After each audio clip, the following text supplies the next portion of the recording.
결혼을 앞둔 많은 예비 신랑 신부들의 고민. 과연 이 청첩장을 어디까지 돌려야 되나? 야, 고민이지. 이런 고민을 돌려봤으니까 해봤을 거 아닙니까? 그렇죠.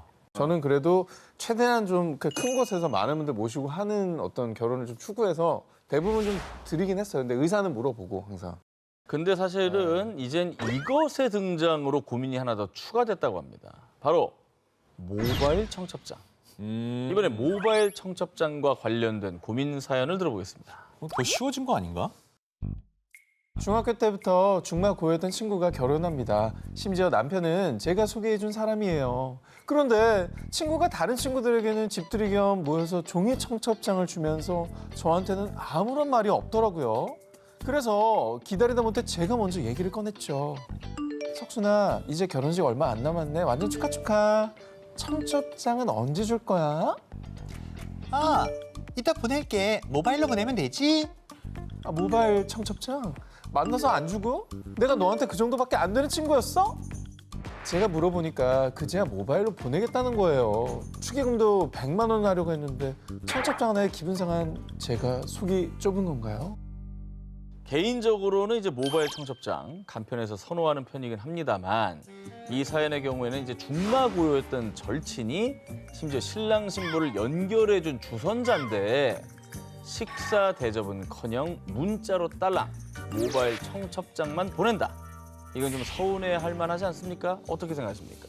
너 청첩장을 종이로 주냐 모바일로 주냐가 친하고 안 친하고의 경계예요. 나는 그런 생각. 아니, 난 후배들이 연락이 오잖아요. 찾아오고 싶다고 하면 저는 됐어. 만난 걸로 할게. 너 바쁠 텐데 그냥 모바일로 줘. 저는 거의 100% 그렇게 얘기해요. 저도요. 인식 자체가 종이로 준다는 거는 눈을 마주치고 준다는 거고 모바일은 톡으로 보낸다는 거니까 좀 서운할 수는 있죠. 그런가? 오상진이 가장 친한 친구가 있어. 그 친구가 모바일로 줬어. 그건 안 섭섭해요? 나한테 주는 건 저는 상관없어요. 상관없어요? 왜냐면 내가 그거하고 까탈스럽게 굴고 싶진 않아. 근데 안 친한 애한테는 종이로 주고 있어. 벌써 표정이 조금 깎았네. 이 자식아 사정이 좀 있나 봐. 한 조사에 따르면 평소 연락이 뜸했던 지인이 모바일 청첩장만 보낸다면 74.3%가 결혼식에 불참. 이 중에 46.6%는 축의금조차 내지 않을 거다라고 답변했다고 합니다. 종이 청첩장을 받아야 결혼식에 정식으로 초대받은 느낌이라 여전히 종이 청첩장을 선호하는 분들이 많다고 하는데요. 그렇구나. 그리고 실제로 절친에게 모바일 청첩장을 주었다가 손절을 당한 사례도 있다고 합니다. 진짜 참 어려운 문제다. 근데 진짜 종이 청첩장하고 모바일 청첩장이 어떻게 보면 지금 과도기 세대인 것 같아요. 그러니까 이런 고민들이 있지. 사실 뭐 종이든 모바일이든 형식이 뭐가 중요하겠습니까? 중요한 건 평생을 약속할 인연이 생겼다는 것에 대한 진심 어린 축하와 그 축하에 대한 진심 어린 감사의 마음 아닐까요? 누가 내 편 좀 들어줘 싶고 11일 공개합니다. 1인 1메뉴 도대체 어디까지? 요즘 식당은 물론 특히 카페에 가면 볼 수 있는 문구가 있죠. 1인 1메뉴 부탁합니다.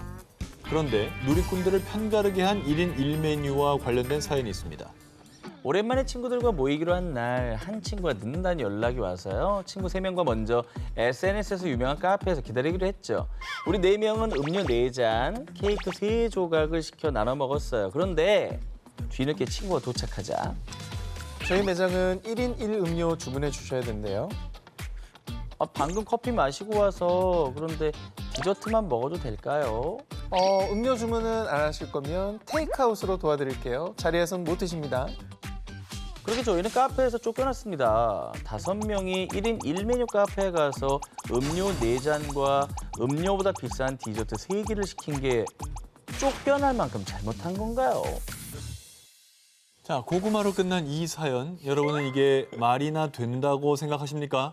카페 1인 1메뉴엔 왜 디저트가 포함되지 않는가? 왜 반드시 1인 1음료여야 하는가? 저는 도무지 카페의 편을 들 수가 없습니다. 왜 그러는 거예요, 카페 사장님? 아니, 카페 사장 남편님. 근데 솔직히 말하면 진짜 요즘에 카페도 수익률이 안 나오거든요. 거의 적자 보면서 일한단 말이야. 이게 이제 이해는 돼. 그렇다고 저걸 굳이 나가라고 할 것까지 있나? 근데 1인 1메뉴인데 왜 1인 1음료로 해? 저같이 손님의 편을 든 사람들은요. 카페 측이 과한 욕심을 부리는 것이 아니냐 이렇게 응당당연한 입장을 보였는데요. 반면 카페의 입장을 들어보면 1,000원짜리 쿠키 하나 시켜버리면요. 그게 그겁니다. 그리고 납품받는 디저트요. 하나당 500원에서 1,000원밖에 안 남아요. 아, 커피가 마진이 많이 남는구나. 그러니까 그러네. 여러 명에서 저렴한 디저트 하나에 음료는 한 잔만 시켜 나눠 마시는 등 진상족들을 방지할 수 없다 하고요. 맞네. 디저트는 커피를 팔기 위한 품목일 뿐 카페는 음료를 파는 것을 넘어 공간 임대업이니 자리값이 포함돼 있다는 게 주장인데요. 그래서 디저트보다 마진이 높은 음료를 판매하기 위해 1인 1음료를 고수하는 것이라며 편을 들어줄 것으로 호소했습니다. 네, 어쨌든 저 카페는 저 카페 업주의 룰이잖아요. 그게 싫으면 안 가면 되는 거예요. 안 가면 돼요. 그잖아요. 네. 어려워. 서로를 좀 이해해 줬으면 좋겠어요. 요즘 카페 너무 어렵습니다. 카페의 1인 1음료 문제를 두고 저희처럼 네 편, 내 편, 용호, 상박, 자강두천 가려지지 않는 싸움은 계속되고 있습니다. 출근하면서도 퇴근하고 싶은 게 직장인들의 마음 아니겠습니까? 이런 직장인들의 유일한 낙, 사무실 힐러, 바로 서랍 속 간식이지요. 자, 석구, 서랍 속 간식 꾸미기 인증샷이 또 요즘 유행인데요. 야, 이렇게요? 거의 슈퍼마켓입니다. 이 정도면 진짜 마트네. 사실 직장인들 입장에서 저런 재미라도 있어야 돼요. 서랍 열었을 때 마음이 편해지잖아. 이번 사연은 사무실 취식과 관련된 내용입니다. 한 직장인 커뮤니티에 올라온 한 사연. 매일 출근의 자리에서 김밥 먹는 선배에게 참다 냄새가 너무 역해 회의실이나 휴게실에서 드시면 안 되냐고 말했는데요. 그런데 상진 씨, 저도 그 커피 냄새 싫어해요. 앞으로 그 자리에서 커피 삼가 주세요. 이러는 겁니다. 자, 김밥 냄새 제가 너무 예민한 건가요? 커피랑 김밥이 같나요? 근데 김밥 냄새 좀 심하긴 해요. 상식적으로라는 게 있잖아요. 개인의 취향은 있지만 김밥 냄새, 커피 냄새 어떻게 비교를 합니까? 그리고 김밥을 드실 거면 좀 뭐 이렇게 탕비실이나 어디 뭐 가서 먹을 때 있을 텐데. 그래. 그러니까 어쩌다 한 번 먹으면 뭐 서로 다 먹고 살자고 하는 일인데 이해할 수 있지만 좀 야박하다 이거죠. 매일 그러는 거는 좀 그래요.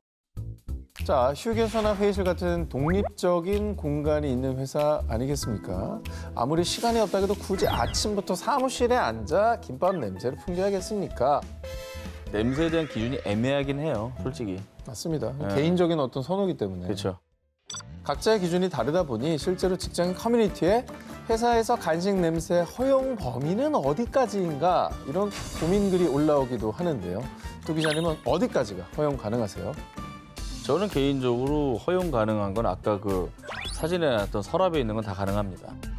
뭐 떡볶이나 어. 쫄면이나 이런 것들은 소위 냄새가 퍼지는 그 공간에 있는 사람의 모두의 동의가 있지 않은 이상은 사오면 안 된다고 생각합니다. 컵라면.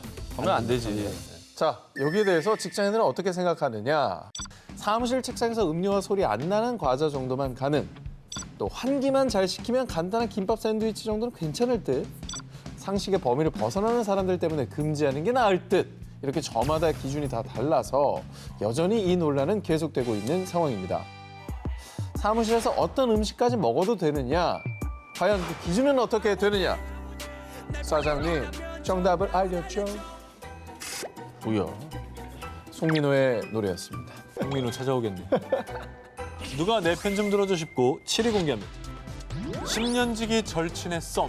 어떡하죠? 이번 사연은요. 절친에게 서운함을 넘어 배신감까지 느낀 한 여성 A씨의 이야기입니다. 어떻게 친구가 이럴 수 있죠? 10년지기 절친이 저한테 이럴 줄은 몰랐어요. 왜? 우연히 10년지기 절친이 한 남성과 다정이 있는 모습을 발견한 A씨는 자신의 눈을 의심할 수밖에 없었는데요. 그 남성이 다름 아닌 2년 동안 자신과 만나다가 최근 결별한 전 남친이었기 때문입니다. 함께 있는 모습을 들키자 A씨의 절친은 아직 정식으로 만나는 건 아니야. 네가 싫다면 더 이상 만나지 않을게. 눈물을 보이며 호소했는데요. 하지만 맘 약한 A씨는 친구한테 엄청난 배신감도 들면서 10년 단짝을 잃을까 봐 무서워요. 이 만남을 제가 응원해야 하는 건가요? 도와주세요. 라고 괴로워하며 고민을 토로했습니다. 이 배신감은 미리 얘기하지 않았다는 데서 오지 않았을까? 나도 완전 공감합니다. 미리 얘기하면 상관이 없어요. 내가 사귀는 사람이 없다고요? 난 상관없어요. 그분이 누굴 만나든 뭔 상관이야. 근데 나한테 얘기를 안 했다는 거에 대한 배신감이 나는 얘기를 했어야 된다고 봐. 난 절대 이해 못해. 형의 전 여친을 형 절친이 만나면 안 돼요? 네. 왜요? 그거는 나랑 안 보겠다는 소리지. 왜? 절대 이 마음 응원 안 해. 알겠습니다. 그렇게까지 생각하지 맙시다. 우리. 뒷기사 좀 들어봅시다. 절친이 A 씨의 전 남친과 굳이 썸을 타게 된 이유. 너가 말해왔던 전 남친의 장점들이 나한테도 보이더라고. 우연한 기회로 A 씨의 전 남친을 만나며 사랑의 감정이 싹 텄다는 겁니다. 아, 요거는 또 안. 그런데 여러분, 아무리 헤어진 사이라고 하지만 A 씨를 정말 10년지기 친구로 생각했다면 과연 친구의 전 남친과 썸을 탈 수 있을까요? 게다가 아직 가장 큰 문제는 A 씨는 아직도 전 남친에게 미련이 있다는 사실. 아하. 이건 다르죠. 그래서 둘의 썸은 A 씨에게 더 잔인한 상황일 수밖에 없었는데요. 이거는 아예 다른 얘기예요. 그래, 다르다 이건. 절친이 거의 뭐 바람핀 수준이지. 도덕적으로 옳지 않지, 저거. 옳지 않지. 다 아는데. 그냥 아웃 오브 안중이었던 거야. 난 내 사랑만 쫓아가겠다는 거잖아. 그리고 나는 이 얘기를 해야지. 친구한테도 그러지 마시라고 하고 싶은 게 얘기해야지. 이거 사귀면서 그 생각 안 날 것 같아요? 너 옛날에 걔랑 만날 때도 이랬어. 이런 얘기 안 나올 것 같아. 이거 안 좋아요. 정 기자님 경험을 못 이깁니다, 우리는. 저도 경험 많습니다.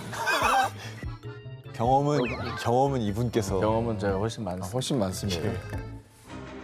해당 사연의 누리꾼들은 이미 헤어졌는데 무슨 상관? 안 될 이유도 없지 않냐? 이런 반응도 있었지만 저런 친구 곁에 둬봤자 두고두고 짜증만 남. 손절이 답. 썸 단계면 당연히 감정 정리해야지. 친구의 전 애인과의 썸은 말도 안 되고 절친의 행동을 용납할 수 없다는 의견이 대부분이었습니다. 사랑에 빠진 게 죄는 아니잖아. 사랑은 죄가 아니라지만 그 사랑이 누군가에게 상처가 된다면 한 번 더 고민해 봐야 할 문제 아닐까요? 아동 차별인가 배려인가? 노 키즈 존에 대한 논란이 계속되고 있습니다. 지난 5월 모 커뮤니티에 누리꾼들의 손가락에 활활 불을 지핀 한 사연이 등장했으니 이곳에서도 아이들이 조용해야 되냐였습니다. 뭐 어디길래 논란이 된 거야? 엄청난 논란이었죠. 왜 그러지? 애들이 잘 노는 데인가 봐. 논란이 된 장소가 어디냐? 바로 놀이터였습니다. 사연인즉슨 아파트 놀이터에서 아이가 놀았는데 아파트 이웃 주민이 찾아와서 아이가 평소에 놀이터에서 너무 소리 지른다고 키즈 카페로 가라며 항의를 했다는 겁니다. 아, 슬프다. 안 되는 소리예요. 슬프다.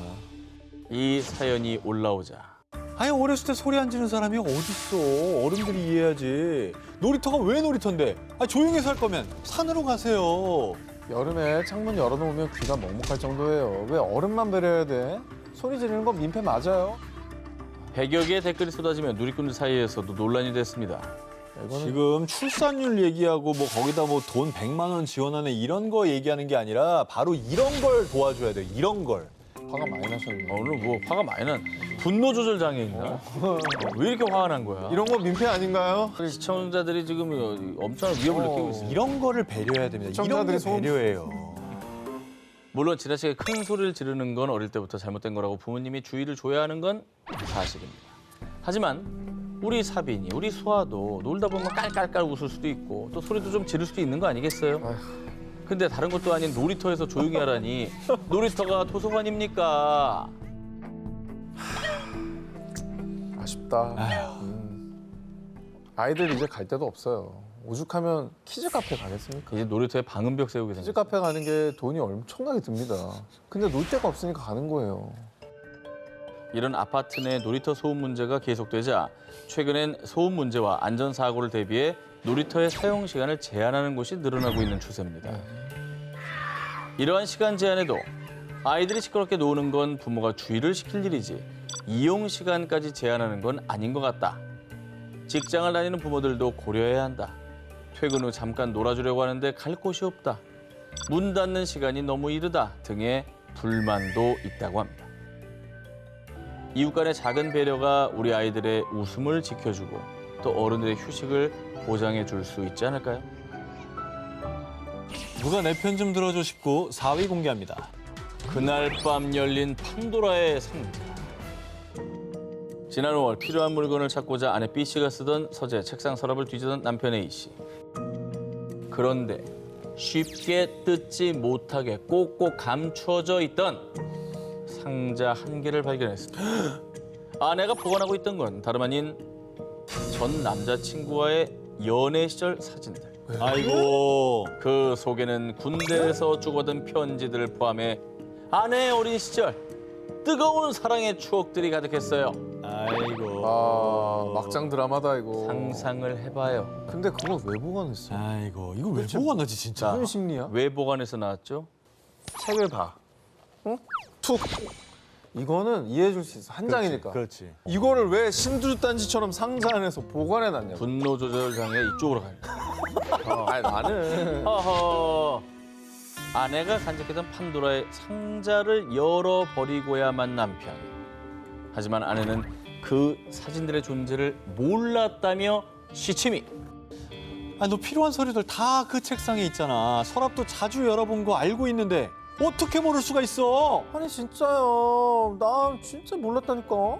게다가 그 사진을 다 버리겠다고 호언장담했던 아내는 버리기는커녕 오히려 숨기기까지. 이에 참다 못한 남편이 화가 나서 사진들을 모조리 쓰레기통에 넣자 이게 왜 버려? 당장 가져와. 울고불고 난리가 난 아내. 사실 남편의 고뇌가 더 깊었던 건요. 전 남친과의 약 6년간의 장기 연애가 있었기 때문입니다. 자신과는 비교적 짧은 기간인 연애 1년 만에 결혼을 했고 정작 남편과의 연애 시절 사진은 따로 인화하지도 따로 모아놓지도 않았기 야 때문이었습니다. 이거는 신뢰가 안 되는데. 과거 연애 시절 사진을 버릴 수 없다는 아내. 이에 충격받아 이혼을 고민하는 남편. 두 유부남 기자들은 어느 편이십니까? 사진이 나온 이후에 저 여자의 반응이 더 이상하다. 그러니까 소통으로 해결될 문제가 저는 뭐 그러니까 해결 안 될 문제가 없다고 생각하는 편인데 이 후속 조치가 너무 엉망진창인데. 일단 미안하다 그래야지. 무조건 미안하다 그래야지. 뭘 몰랐어요. 이제 거짓말을 한 거야 또. 어떻게 몰라. 근거에 들어가 그러면 있는데. 이제 일방적인데요. 아내 입장을 좀 들어보겠습니다. 아내 입장은 이혼까지 생각할 정도는 아닌 것 같은데 아내 입장에서는 단지 과거일 뿐 젊었을 적 자신의 모습이 담겼으니 버리기 아까웠을 수도 있겠다는 생각은 듭니다. 한때 추억이고 그걸 강제로 또 버리라고 하니까 그게 용납이 안 됐던 것이죠. 실제로 이런 어떤 비슷한 일을 경험한 적이 있나요? 있었어. 언제? 편지가 나온 거야. 툭. 진짜 소연 씨가 대단하다고 생각하는 게 책상에 올려놔 있더라고. 읽지 무섭다. 않았어. 더 무서워. 버렸어요. 차 트렁크에 있어요. 솔직히 얘기하세요. 무조건 버려야지. 말도 안 되는 소리 하지 스페어 타이어 마요. 밑에 있죠. 다른 데도 아니고 스페어 타이어 밑에 있죠. 차에 왜 넣어놔? 스페어 타이어 밑에 있죠. 없어. 스페어 타이어를 꺼내본 적도 없어. 자, 전용. 잠깐만 이렇게 자, 말하니까 전기차니. 전기자 차 전기차니. 스페어 타이어 밑줄 열어보자. 야, 차 스페어 타이어. 거기 뭐 있나? 거기 뭐 있어요? 오늘 딴 데로 옮겨야겠네. 사연을 접한 누리꾼들의 반응은 이혼 사유가 된다는 입장과 아니라는 입장으로 팽팽히 갈렸는데요. 전 남친과의 연애 시절 사진을 간직하고 있던 아내. 부부간의 신뢰를 깨트릴 수 있는 아주 중요한 문제인데요. 여러분은 어떻게 생각하십니까?